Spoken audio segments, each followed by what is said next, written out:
guys, welcome back to my channel. I'm so glad you decided to give this channel a fighting chance and keep watching some videos about random stuff and things that I go through. Today we're going to talk about a very familiar feeling in 2020 known as stress. So I'm going to talk about myself and a little bit about my past and get really personal with you guys, and then I will talk about how I cope with it and some ways I deal with my stress. I suffer from anxiety. I have suffered from anxiety since I was a child. I would say starting in kindergarten, it really started. I was like, we're gonna start young. No, so basically I suffered from separation anxiety as a kid from my parents. So I would go to school and I would want to go home and be with my mom, and that wasn't okay. And what I did was I would fake sick and go to the nurse's office and say, oh, my stomach hurts, I need to go home. And you know what? It worked a few times, and then they caught on. Darn it. So I tried that through kindergarten through like second grade. And so it was a little rough in the beginning. And then my parents split when I was in third grade. They got divorced. It definitely pushed me over the edge when it comes to anxiety. What happened was I would get worried about normal third grade things, not knowing my times tables. Am I gonna get yelled at by the teacher? Am I gonna miss the bus? And third graders were like, I don't care. Me, I would get so stressed out to the point that I would get so sick to my stomach, I would throw up. This would happen at night. I really wouldn't show it in the day or during school. It would just really happen during the nighttime that I would lay in bed and overthink everything and get so sick to my stomach. So that went on for a couple of years. I had to go to a doctor and basically talk to someone about my thoughts and feelings. And I got better to the point, I wouldn't say better that I'm cured. I learned how to cope with it and I learned how to deal with it. I don't take any medicine, that's a personal choice. I'm not against the medication in any way. I know many people who take it and it helps them, and I love that for them. I don't feel like I need it, so I decided not to take that route. It hasn't happened recently. I would say it happened a handful of times in the past 7 years, which is really cool. I've definitely learned how to control it and get a little better, but I'm stressed every day, every single day of my life. But yeah, it's a little personal, but you know what? I decided to start this channel and be real and be unsure about what the heck is going on. So especially in the year 2020, I would say everybody's stressed out or everybody's developing stress or anxiety because it is a crazy year. So we'll talk about 2020. I decided to move in with my boyfriend. I decided to move in with my boyfriend in 2020 in March. So that was probably not a good time for the fact that a pandemic started 2 days after. So it was definitely intense. Moving to a new area, hard. Into a new state, harder. With no friends or family, extremely hard. So I was just like, yeah, I'll do it. So we moved during the pandemic. We didn't have furniture for a whole week. We couldn't find food, toilet paper, anything. Imagine moving into a new city that you've never been before with no family or friends and you can't find toilet paper. And you want me to be calm? No. I get stressed out when we're low on ranch and we don't have a backup. So you think I'm gonna be calm when we can't have toilet paper in a new place with no furniture and we've never been here before? No. So I was definitely a little stressed out. I started a new job. It was a new career choice. Never done it before, so that. And living with someone new. Another thing would be moving away from my friends and family definitely took a toll on me. My job isn't really like a social job. I don't make friends at it unless my friends are 3 and a 1-year-old. So it definitely took a lot out of me to the point that back in June, I woke up one morning and I looked in the mirror, discovered that I had a bald spot. And it happened overnight. And it was definitely overwhelming to me. I didn't take it well. Let's just say that. I cried, because who wouldn't? I was 23 at the time, and I'm going bald. And so I started freaking out. I went to the doctors, and I was like, oh, hey, yeah, I have a bald spot. And they're like, what? And I was like, that's why I'm here. I woke up with a bald spot.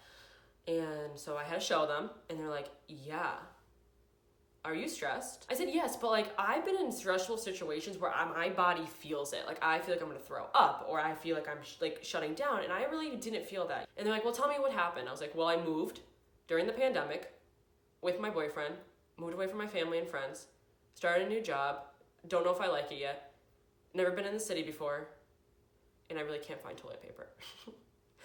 And he's like, well, yeah. So you're so stressed. You internalized it to the point that you couldn't hold it in anymore and your body started to react. Hence your hair falling out. And I was like, oh, I did this to myself. That's cool. So I'm gonna show you what it looks like, because this is 24 and unsure. This is me being real and personal with the whole YouTube world. So it's definitely gotten better, thank God. It happened back in June and my hair started to grow back a little bit, but it's right in the front. Aren't I lucky? And basically it's just like a little small bald spot. It looks like someone just like shaved my head a little bit. I definitely was like, oh my God, this is horrible. I cried, I was ashamed. I was like, I can't live life. But I definitely have come to terms that it's okay.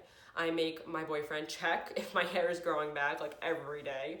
It has definitely gotten better. I'll show you a picture of it right here, the before and after. It's definitely gotten a lot better. I'm happy that it's kind of happened to me.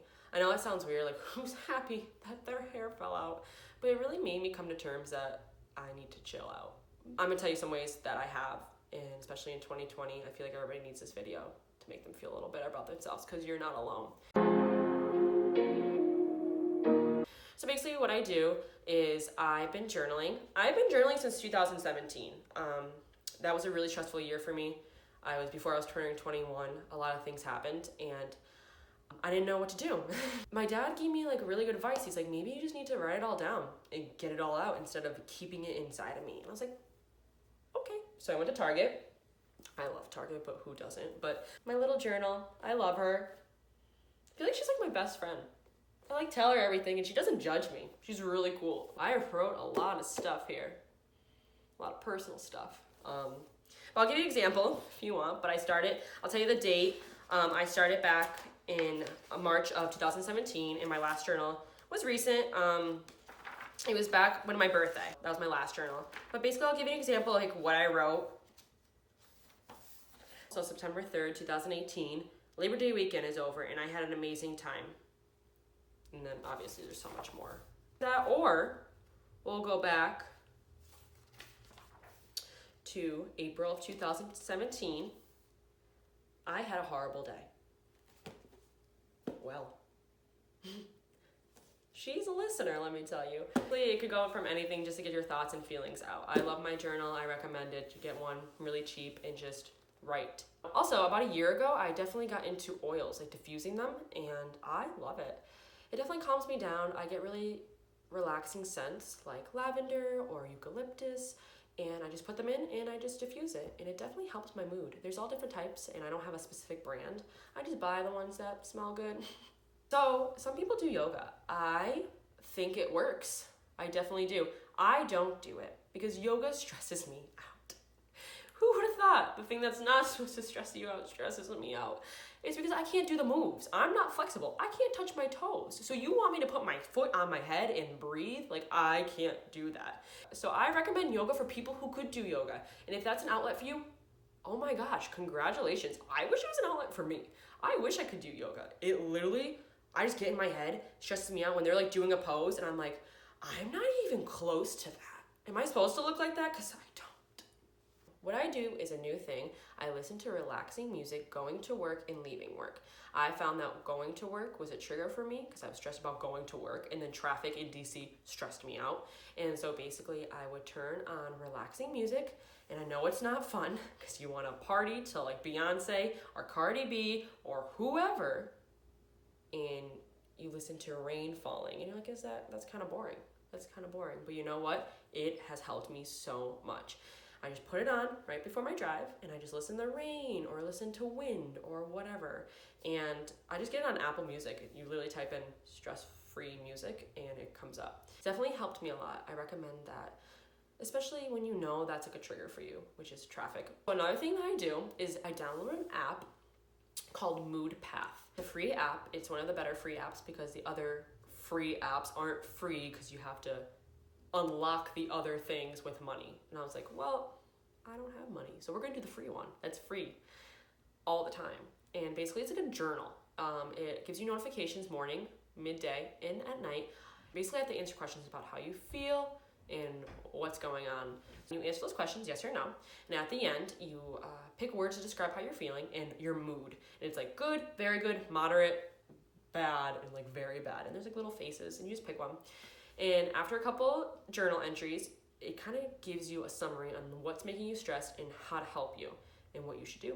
So it's free, it helps. So that's my little 411 on being stressed and having anxiety and how to deal with it. I know in 2020, it's a year to be stressed. I hope this video helps someone because honestly, you're not alone. You're really not. People wouldn't look at me and say, oh my gosh, she has anxiety. No. So thank you so much for listening to me, and I hope that my words and my coping skills help you. Thank you so much for watching, and please like, subscribe, comment. Do what you do on YouTube to make my videos known. Have a great day, guys, and try to relax.